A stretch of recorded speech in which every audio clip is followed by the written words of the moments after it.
पैदा करनी है, कहां तक होत के पहुंचता है। आप जिस धाम की यात्रा के लिए आए हो, मोक्ष प्राप्ति के लिए आए हो, मोक्ष कैसे प्राप्त करना है, आप जहां तक पहुंच रहे हो वहां तक पहुंचने के लिए आपको 4 धाम की यात्रा करनी होगी। कौन कौन से 4 धाम है? पहले धाम का नाम है कोची, दूसरे धाम का नाम है नोट्स, नोट्स भी बोल रहे कई शाना, इंग्लिश इतनी मेरी है। इसके बाद में तीसरे धाम का नाम है गाइड, और चौथे धाम का नाम है टेक्स्ट बुक्स। और इन धाम से होते हुए आदमी लास्ट धाम की ओर पहुंचता है जिसका नाम है नौकरी।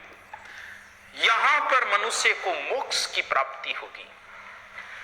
बातें तो इधर उधर करके बता रहा हूं, लेकिन समझ जाना कि क्या कहना चाह रहा हूं। गूढ़ बातें हैं, अब समझो। जाकी रही भावना जैसी हरी मूर्त देखी तिन तैसी। अब आप समझोगे कि मैं क्या बता रहा हूं और क्या, क्योंकि जैसी भावना है वैसे ही समझोगे। फिर बता तो अनडायरेक्ट डायरेक्ट रहा हूं, लेकिन समझ जाना।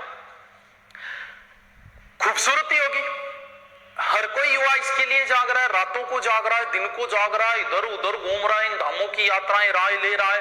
पता नहीं घर वालों को छोड़ के कोई जमीन बेच के आया है, कोई कैसे आया, कोई पैसे उधार लेके, कोई ब्याज लेके, लेकिन सारे के सारे इसी के लिए भाग रहे हैं। तो यार बड़ी खूबसूरत होगी। खूबसूरत तो है ना, तो लड़का खूबसूरत होता है और ना ही लड़की खूबसूरत होती। कहते हैं कि ये लड़की खूबसूरत है, ये लड़का खूबसूरत है। नहीं, तुम नौकरी लगो, तुम खुद ही खूबसूरत हो जाओगे। कलाम साहब कितने खूबसूरत थे। कभी कोई आईएएस देखा है? बद्दा होता ही नहीं, क्योंकि नौकरी खूबसूरत है, आदमी का खूबसूरत होता ही नहीं है। तुम सोचो, सिर्फ कल्पना करनी है। अभी बेरोजगार हो लेकिन कल्पना तो कर ही सकते हो। मान लो तुम्हारे लिए रिश्ता आए, वो सेकंड ग्रेड लगी हुई हो, ओए होए होए, क्या देखने जाओगे? क्या नाम नहीं लोगे देखने का? बुलबुस कर दो, मूर्त मार्त ना देखो जे। अब कल्पना करो कि तुम्हारे लिए रिश्ता आए, वो आईएएस अधिकारी लगी हुई है, क्या देखने जाओगे? क्या नहीं जाओगे? नाटक ही नहीं करोगे? क्यों? क्योंकि आदमी का खूबसूरत नहीं होता, खूबसूरत तो ये नौकरी होती है। और इसके लिए जो अंतिम धाम है बुक्स, किताबों से मोहब्बत करनी पड़ेगी खूबसूरत बनने के लिए।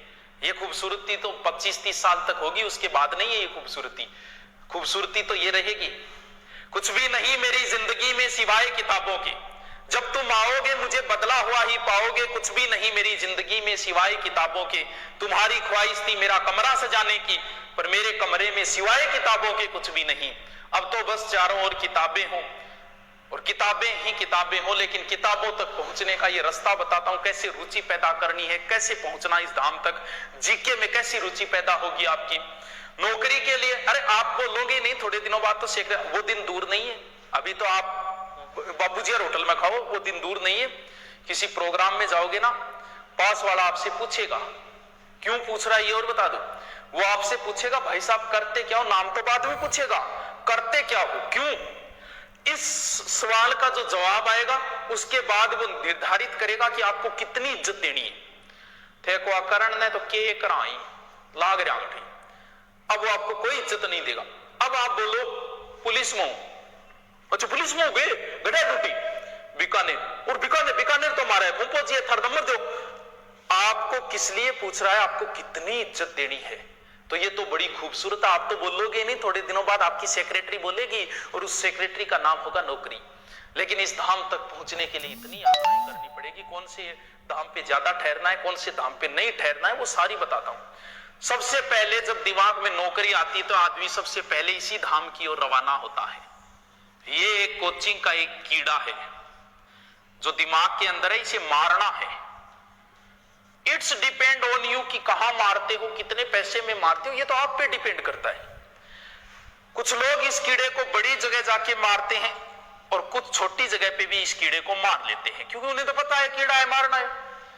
बीमारी तो एक ही है, उसका चाहे जयपुर इलाज कराओ, चाहे सिक्कर कराओ, चाहे यहां करवाओ, बीमारी एक ही है। कोई बड़ी बीमारी हो जाए, चाहे छोटी बीमारी, जुकाम है, जुकाम के लिए जयपुर जाओगे क्या? भी जुकाम है, कैंसर के लिए जाना पड़ेगा, या इलाज नहीं है। तो ये बीमारी कोई ज्यादा बड़ी नहीं है, छोटी बीमारी है। अब आईएएस एक बड़ी बीमारी है, बड़ा कीड़ा है, इसके लिए तो भाई साहब बड़े धाम की ओर जाना पड़ेगा। लेकिन नॉर्मल जो है, आप तैयारी कर रहे हो सेकंड ग्रेड थर्ड ग्रेड में, तो इतनी जरूरी नहीं है। अब ये कीड़ा जो है ना, बड़ी जगह पे मारोगे ज्यादा पैसे, जितनी बड़ी जगह उतनी बड़ी झूठ। आपको देखा होगा, मैंने तो सब जगह देख लिया। मैंने तो जैसे आप सेमिनार में जाते हो तो उस समय ऐसा माहौल पैदा किया जाता है, थारियां जोश आ जाओ का आग लगा देंगे आप तो, खड़ो निमेड़ो ही कर देंगे आप तो। क्योंकि जब कहा जाएगा हमारे नोट्सों से बाहर नहीं जाता 1% टाबर सोचा आ लो आंग नोट्सों बारह तो जाएगा। फिर एक आएगा वो मेरे नोट्सों में से 85% पर्सन आएंगे, टाबर सोचा बस हो गया सिलेक्शन। तो ये जो डायलॉग तुम पे मारा गया है, तुमसे पहले हजारों छात्रों पर मारा जा चुका है। नहीं विश्वास होता तो 3 महीने 4 महीने पहले कोई करके आए, उससे पूछो कि क्या ये डायलॉग तुम पर मारे गए थे कि नहीं। वो हाँ यार ये डायलॉग मार पर मारा। तो ये तो सब पे चल रहे हैं, तुम पे नहीं चल रहे। अगर कोई कहता है ना, कोई ज्योग्राफी और पॉलिटिकल का टीचर कहता है ना कि मेरे करवाई में से बाहर नहीं जाता, उसे पिछली 2nd ग्रेड के पेपर में पूछ लेना कितने आए थे। हिस्ट्री का बोल रहा है तो पीछे पटवार का दिखा देना, पिछले पटवार के पेपर में कोचिंग वालों ने की जारी नहीं की थी, पर्सन ही नहीं मिले, 10 दिन बाद तो की जारी की लोगों ने। साइकोलॉजी का कोई कह रहा है तो पीछे रीट में पूछ लेना कितने आए थे। हिंदी का कोई कह रहा है ना तो आरपीएससी ने एक बार पटवार का पेपर लिया था, आज तक उत्तर नहीं मिल रहे, उसको पूछ लेना कि उसमें कितने आए थे आपके करवाए। ये तो